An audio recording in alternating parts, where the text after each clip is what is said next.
নমস্কার বন্ধুরা, গোপলু কিচেনের আরও একটি নতুন রেসিপি নিয়ে আজকে হাজির হয়েছি। আজকে আমার রেসিপি একদম অনুষ্ঠান বাড়ির স্টাইলে নবরত্ন কোরমা। এই শীতে লুচি পরোটার সাথে খাওয়ার জন্য এই রকম নবরত্ন কোরমা বানিয়ে নিতে পারেন, খেতে ভীষণই ভালো হয়। শুরুতে একটা মশলা বানিয়ে নেব। তার জন্য একটা তাওয়ার মধ্যে দিয়েছি 4টে এলাচ, 1 ইঞ্চের মতো দারুচিনি, 6 থেকে 7টা লবঙ্গ, 8 থেকে 10টার মতো গোলমরিচ আর 1 চামচ গোটা জিরে। এই মশলাগুলোকে একটু ড্রাই রোস্ট করে নিচ্ছি।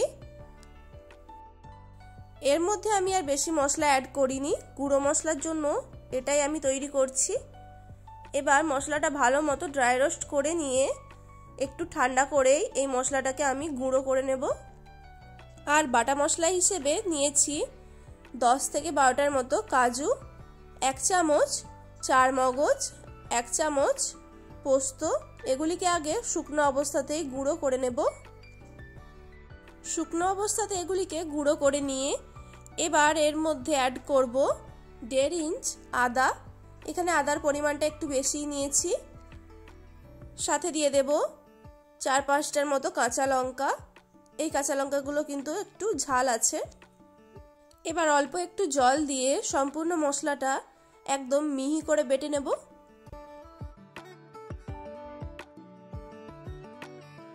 মশলাটা আমার বেটে নেওয়া হয়ে গেছে, দেখুন।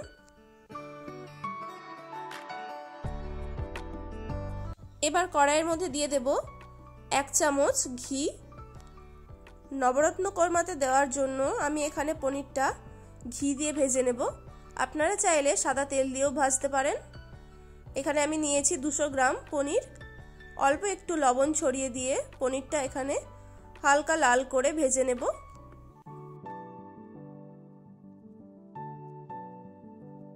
পনিরগুলো একটু লাল লাল করে ভেজে নেওয়া হয়ে গেছে। এবার আমি একটা পাত্রে রেখে দিচ্ছি। আপনারা চাইলে পনিরগুলোকে ভেজে নিয়ে জলের মধ্যেও ডুবিয়ে রাখতে পারেন কিছুক্ষণ। ওই ঘিয়ের সাথে কড়াইয়ের মধ্যে আরও কিছুটা তেল অ্যাড করে দিচ্ছি। আমি এখানে সাদা তেল দিয়েছি। ওর মধ্যে কয়েকটা কাজু ভেজে নেব। এই কাজুগুলো আমি রান্নার শেষে অ্যাড করব। কাজুগুলোকে একটু লাল লাল করে ভেজে নিয়ে তুলে নিচ্ছি। কাজু ভাজা হয়ে গেছে। এরপর ওই তেলের মধ্যে দিয়ে দেব আলু। এখানে 2টো মিডিয়াম সাইজের আলুকে এরকম ছোট ছোট করে কেটে নিয়েছিলাম। আলুগুলো দিয়ে একটু নাড়াচাড়া করে নিয়ে ওর মধ্যে দিয়ে দিচ্ছি 250 গ্রামের মতো ফুলকপি। এই রেসিপিটা বানানোর জন্য আমি শীতের সবজি নিয়েছি, যে সবজিগুলো পাওয়া যায়। এরপর একে একে দিয়ে দেব 200 গ্রাম বিনস, আর একটা মিডিয়াম সাইজের গাজর, আর একটা মিডিয়াম সাইজের ক্যাপসিকাম। সব সবজিগুলোকে আমি প্রায় একই রকম সাইজ করে কেটেছি। এতে সবজিগুলো তাড়াতাড়ি রান্নাও হয়ে যাবে আর দেখতেও কিন্তু ভালো লাগবে। এবার সবজিগুলোকে আমি ভেজে নেব। খুব বেশি লাল করে আমি ভাজবো না। অল্প একটু সবজিগুলোকে ভেজে নিয়ে এবার এগুলিকে আমি তুলে নিচ্ছি। বন্ধুরা, আপনারা চাইলে কিন্তু এখানে নিজেদের পছন্দ মতো আরও কিছু সবজি অ্যাড করতে পারেন, বা এখান থেকে কিছু সবজি স্কিপও করে যেতে পারেন। এরপর কড়াইয়ের মধ্যে আরও 2 টেবিল চামচের মতো সাদা তেল দিয়েছি। তেল গরম হয়ে গেলে ফোড়নের জন্য দিয়ে দেব 1/2 টিস্পুন গোটা জিরে। জিরেটা একটু ভেজে নিয়ে ওর মধ্যে বেটে রাখা মশলাটা দিয়ে দিলাম। মশলার সাথে মিক্সিং জার ধুয়ে একটু জলও দিয়েছি। এবার গ্যাসের ফ্লেমটা একটু মিডিয়ামে করে মশলাটা 4 থেকে 5 মিনিটের জন্য কষিয়ে নেব, যতক্ষণ না মশলা থেকে ভালো মতো তেল ছেড়ে যায়। এখানে যেহেতু সব মশলাগুলোই কাঁচা আছে, তাই একটু সময় ধরেই মশলাটা কষিয়ে নিতে হবে।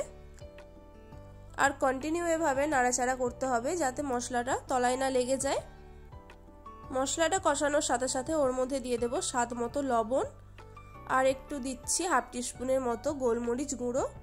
এখানে গোলমরিচ গুঁড়োটা সম্পূর্ণ অপশনাল, আপনারা চাইলে নাও দিতে পারেন। আর এই রেসিপিটাতে আমি কোনো রকম হলুদ বা লঙ্কার গুঁড়ো ব্যবহার করিনি। এরকমই সাদা সাদাই হবে রেসিপিটা।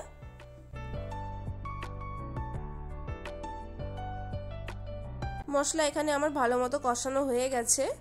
এর মধ্যে আবার দিয়ে দেব 4 টেবিল চামচের মতো টক দই, যেটাকে আমি আগে থেকেই ফেটিয়ে রেখেছিলাম। আর টক দইটা দেওয়ার সময় অবশ্যই কিন্তু গ্যাসের ফ্লেমটা একটু কমিয়ে রাখতে হবে।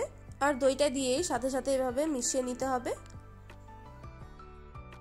দইটা 1-2 মিনিটের জন্য মশলার সাথে আমি মিশিয়ে নিচ্ছি। এরপর মশলাটা ভালো মতো কষানো হয়ে গেলে ওর মধ্যে দিয়ে দেব 50 গ্রামের মতো মটরশুঁটি, আর দিচ্ছি একটা টমেটো কুচি। আপনারা চাইলে টমেটোর ভেতরে থাকা বীজগুলো ফেলে দিতে পারেন, তাতে কিন্তু খুব বেশি টক হয়ে যাবে না রেসিপিটা। 1-2 মিনিটের জন্য এগুলিকে আমি মশলার সাথে রান্না করে নিচ্ছি, যাতে টমেটো আর মটরশুঁটিটা একটু নরম হয়ে যায়। এরপর ওর মধ্যে সব সবজিগুলো দিয়ে দেব।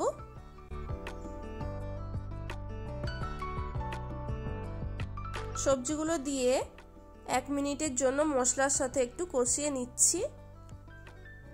এতে সবজিগুলোর মধ্যে মশলার ফ্লেভারটা ভালো মতো এসে যাবে। 1-2 মিনিটের মতো সবজিগুলোকে মশলার সাথে কষিয়ে নিয়ে এর মধ্যে এবার পরিমাণ মতো জল দিয়ে দেব। এখানে আমি নর্মাল টেম্পারেচারেরই জল দিয়েছি, আপনারা চাইলে গরম জলও দিতে পারেন। পরিমাণ মতো জল দিয়ে ভালো করে মিশিয়ে নিচ্ছি। আর জল দেওয়ার পর অবশ্যই কিন্তু লবণটা চেক করে নেবেন। আমি এখানে একটু চিনি অ্যাড করেছি স্বাদের ব্যালেন্সের জন্য, যেহেতু নিরামিষ রেসিপি তাই চিনিটা এখানে দেওয়াই যায়। এবার ঢাকা দিয়ে সবজিগুলো সেদ্ধ হওয়া পর্যন্ত রান্না করে নেব। 5 মিনিটের মতো ঢাকা দিয়ে রেখেছিলাম, তারপর ঢাকাটা খুলে নিয়ে একবার ভালো করে মিশিয়ে দিচ্ছি। এখানে সবজিগুলো কিন্তু ভালো মতো সেদ্ধ হয়ে গেছে দেখুন। আপনাদের যদি মনে হয় সবজির মধ্যে বেশি গ্রেভি আছে তাহলে গ্রেভিটা একটু শুকিয়ে নিতে পারেন। এরপর ওর মধ্যে আমি ভেজে রাখা পনির আর কাজুটা অ্যাড করে দিচ্ছি। পনিরটা যেহেতু আমি জলের মধ্যে ভিজিয়ে রাখিনি, তাই এই পর্যায়ে আমি 1 থেকে 2 মিনিটের জন্য সবজির সাথে রান্না করে নিচ্ছি, তাতে পনিরগুলো কিন্তু ভালো মতো নরম হয়ে যাবে। একটু ঢাকা দিয়ে রান্না করে নিয়েছিলাম। এবার ঢাকাটা খুলে নিয়ে ওপর থেকে ভেজে রাখা মশলার গুঁড়োটা দিয়ে দিচ্ছি। এখানে 1 চামচের মতো মশলার গুঁড়ো দিয়েছি। এইভাবে হোমমেড গরম মশলা বানিয়ে কিন্তু আপনারা যে কোনো রান্নার মধ্যে দিতে পারেন। রান্নার মধ্যে কিন্তু সুন্দর একটা ফ্লেভার আসে। সবশেষে আপনারা চাইলে একটু ঘি ছড়িয়ে দিতে পারেন। আজকের এই নবরত্ন কোরমাটা একদম আমার রেডি হয়ে গেছে। রেসিপিটা কেমন লাগলো অবশ্যই কিন্তু কমেন্ট করে জানাবেন। ভালো থাকবেন, সুস্থ থাকবেন, ধন্যবাদ।